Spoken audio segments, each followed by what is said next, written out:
If Thursday night's game was decided by uniforms, the Cowboys would have rolled over the Red Raiders just the way many expected. Oklahoma State's orange, chrome, pistol Pete helmets were approaching perfection. Meanwhile, Texas Tech's looked like an errant scribble in a coloring book. After falling behind 7-0 when the Red Raiders easily marched 83 yards down the field in under 4 minutes on their initial drive of the game, it looked like the Pokes were in trouble. Turns out it was Tech that was in deep trouble, literally, as Daxx Garman passed for 370 yards and 4 touchdowns, all 4 of them at least 33 yards in length. True freshman James Washington hauled in 2 of them, one for 33 yards late in the first, and another for 39 yards in the second, to give the Cowboys a 21-14 halftime lead. Well, from the day that he stepped on this campus, when we threw the ball up down the field, he elevated over everybody and took it away from him. He did it over and over and over in practice and went up against some pretty good corners.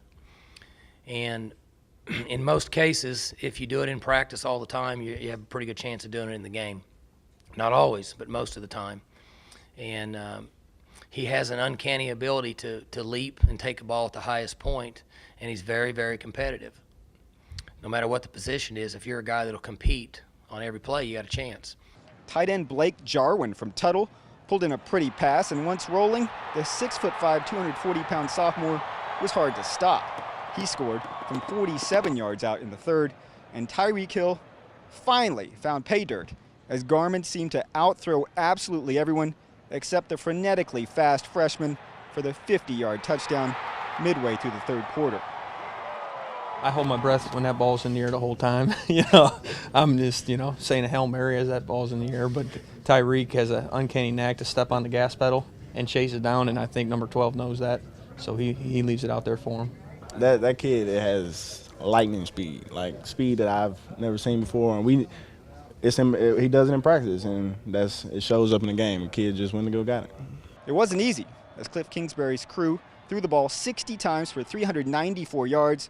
But in the end, OSU's 158 yards on the ground are enough to pull out the 45-35 win and to improve to 1-0 in the Big 12. Yeah, I was real proud of the offense today. We had a slow first half, but most of that came from Texas State being on the field. But each time we stepped on the field, we made plays and we were scoring points, and all our guys stayed positive, and we never was worried throughout the whole game. We've chosen to win a lot of football games over the past few years playing the way we play. And when you sign up to play here, play defense, you got to embrace that role. And you got to be proud of your work after the day and realize you're going to be tested, you're going to be strained, you're going to be stressed. And we use that as a battle cry to play tough and to play 90 snaps tough. And for that 90th play to be the same as that first play. I feel like defense played a lot. A lot of guys played a lot of snaps. And when you do that, people got the fatigue. We had a lot of injuries on the defense side of the ball. And, we play really well. Webb, he has a really good arm, and he has a lot of athletic guys around him. And they made plays. We made more plays, and we toughed it out in the end. We did pretty good. We came out with the win. That's all that really matters. We got some nicks, and, we got to improve. That's always room for improvement. So, overall, we came out with the win, and, I think we played good as a defense.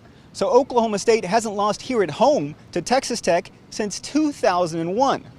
But all eyes are on the defense and cornerback Ashton Lampkin, who was helped off the field with an injured ankle.